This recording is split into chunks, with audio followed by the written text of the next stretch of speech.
Yan po guys, magandang hapon po sa ating lahat at biglaan po akong pinuntahan ni Kuya Val doon sa sa Vloggers Village. Actually lahat kami pinuntahan niya doon at in-invite kami ata dito sa may event ata dito sa Transit ni Kalinga Prab. Kami nagsabay kami at parang brown out sa sa loob. Brown out sa loob ata. Yan, na-late na tayo Kuya.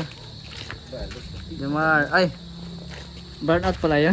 Laupo nag-burnout. Nag-burnout pala. Kala ko yan. Nangyayang Kuya Val. Hindi na tayo papasukin dyan. Ay grabe, ang daming pagkain no. Ang pagkain pala. Anong meron dito Kuya Val? Anong? Ha? Buti ni Mr. J. Birthday ko? Ang vera yan. Ang ganda ng swimming pool oh. Oh, may lechon. May lechon guys. Sarap. May lechon. This is an honorary title. Pero godparents po, responsible din sa care, sa upbringing ng bata. Sipin niyo, pinili kayo. As na tinatawag na pumapangalawang magulang. And part of your responsibility, especially po sa Christian dedication, is we are praying. Kung alam po natin lahat na dun sa area na yun, meron tayong gulang. Galing po ako sa Taiwan nung nakaraan. Habang nasa bookstore ako, meron ako nakitang bracelet na may picture siya ng heart. And then, providing a sign. And then, sa lahat ng dedication, sasagot lang kayo ng opo, pastor, kung nag-agree kayo dun sa statements. Ang mga bata ay handog, kayamanang mula lamang sa Diyos. Sila ay pag-aari ng Diyos. Pwede ka mga napiling ninong at nina. Pwede kayo sumagot ng opo, pastor. Para naman po sa mga napiling ninong at ninang, bilang pumapangalawang magulang kay Jax, nangangako ba kayo na susuport kung ano ang laman ng iyong puso para sa iyong anak? Pray po tayo. Pag-pray po natin ang aking anak na si Baby Jax. Aming Diyos na makapangyarihan sa lahat, pinupuri ka po namin at pinasalamatan sa oras na ito. Maraming salamat po sa araw na ito, Panginoon. At sa wakas po, naihandog na namin sa iyo ang aming pangalawang anak na si Baby Jackson. Lord, salamat po sa mga buhay ng tao na nandito ngayon na kasama namin, na witness sa aming bilang sa mga magulang. Lord, I pray, Panginoon, na si Baby Jax ay lumaking may takot sa iyo. Mapalaki namin siya na may respeto sa magulang, sumusunod sa magulang, hindi lang sa amin kundi sa mga tao nandito ngayon. I pray, Lord God, na lumaki siyang malusog. Ilayo niyo po siya sa mga masasamang karamdaman, Panginoon. Naway lumaki rin po siya na may pagmamahal sa iyo at sa mga taong kanyang makakasama. Naway magkaroon kami, Panginoon, ng masayang pamilya kasama si Baby Jax at si Baby Lander. Na naglilingkod sa iyo at nagsasamba sa iyo. Ito po ang aming dalangin. In Jesus' name we pray. Amen. Amen.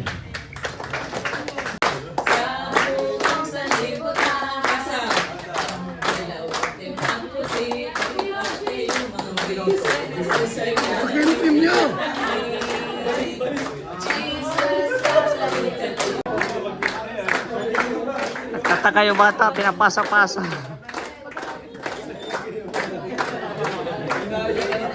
Ang cute ni Jax.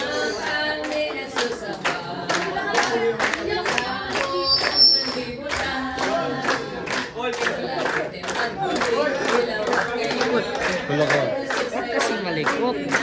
Ganun na yung likot-likot ng kabila.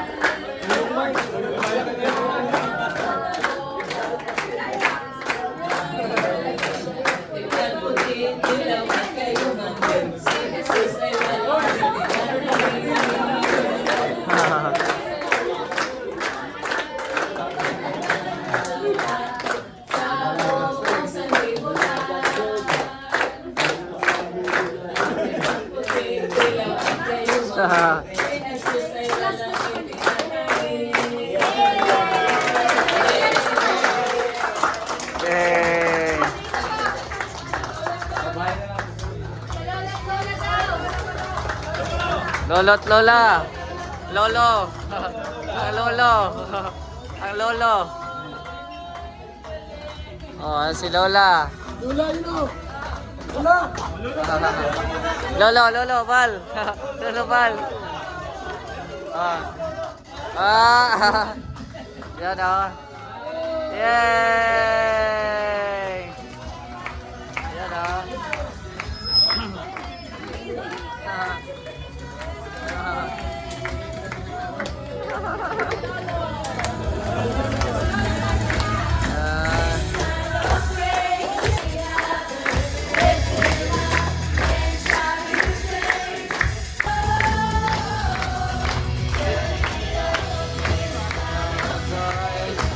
Ano yan? Jimel.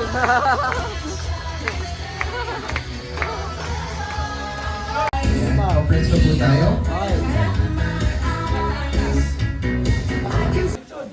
Ay, grabe.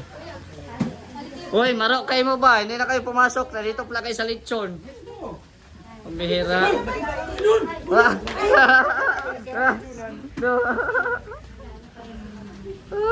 Balik tayo.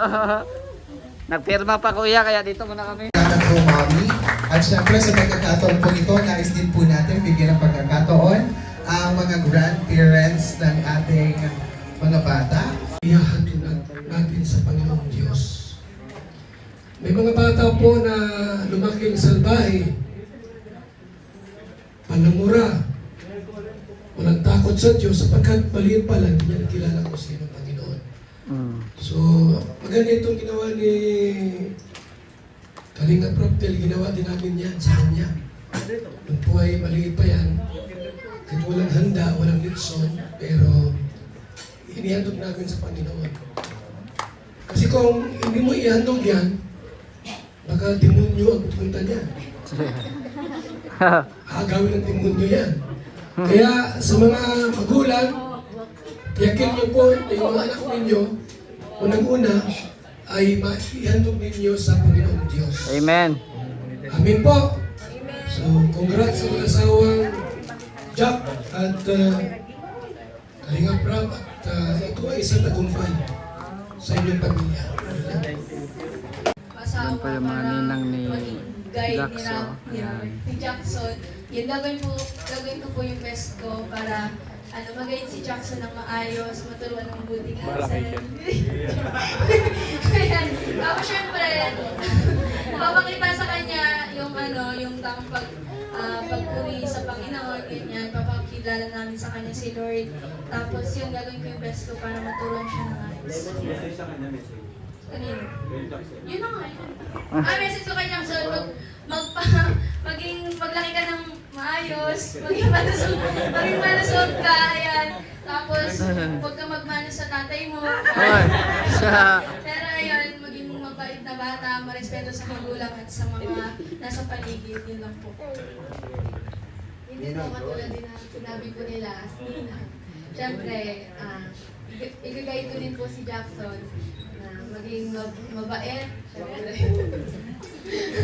Yung care, love and prayers para kay Jackson na maging mabait at may takot sa Diyos. So, yun po, good evening. Yung, ano sinabi niyo? So yun, ang message ko na lang kay Jax is as a ninang din, syempre kahit naman hindi namin siya always nakakasama, syempre, pagkasama namin siya is andun pa rin yung pagdidisiplina namin sa kanya. And syempre, yung care namin as a ninang, yung love, andun lang always. And sana lumaki siya na may takot sa Diyos and mabuting bata kagaya ni Kuya Rap at Kuya Rap. Ayun po, gaya ng sinabi nila ng pamilian ng mga ninang na to. Uy, mare. Ayun, as ninang, ninang! Parang ano eh. So yun, as ninang po, gagawin ko yung best ko. Hindi ko man nakakasama si Jax ng everyday. Kumbaga minsan lang, kung makita namin. Pero, i-guide din lang din namin, tutulungan namin sa pag-alaga, and ayun, sana lumaki siya na may takot sa Diyos, marunong sa, tawag dito, pagmahal sa magulang, syempre, at ayun lang. Ang message ko po kay Jax is, may tiwala po ako sa lahat ng mga ninong and tinang na mapapalaki po siya ng maayos. So, ang message ko po is, time will come po na lalaki si Jax. Tapos, hindi po siya always na magiging ganyan na maliit na bata na ganyan yung personality niya. Pero as a ninang po, even though hindi talaga namin nakakasama lagi si Jackson, alam ko po yung responsibility ko as a ninang na when the time comes na magkaroon siya ng problems, kasi po, syempre pagtatanda po ang isang tao, nagkakaroon po siya ng various life problems na minsan po hindi kayang lutasin ng siya lang. So, as a ninang po, hanggat kaya ko, and kung lalapit sa akin si Jax, syempre tatanggapin ko po yung problem niya ng wholeheartedly. And just like God po, kapag may problem yung isang tao, kapag willing pong lumapit sa kanya, talagang papakinggan siya. And hindi lang po papakinggan, andyan din po yung sense na pagsama mo sa tao. Kasi kapag may problema siya, may times na hindi talaga siya nalulutas. Pero yung presence mo pa lang sa tao is, po siya, it means so much more po para kay Jax. Yun lang po. Yes.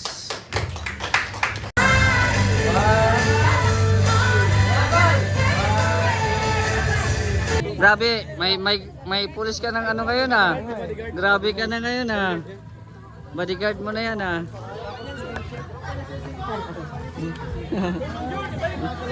Si Jimel, oh, may ano na, may pulis ng kasama.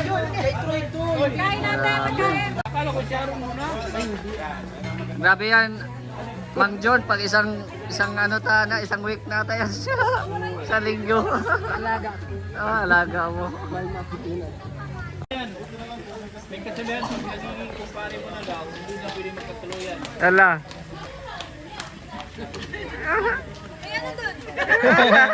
Magaling ah. Galing ah. Di.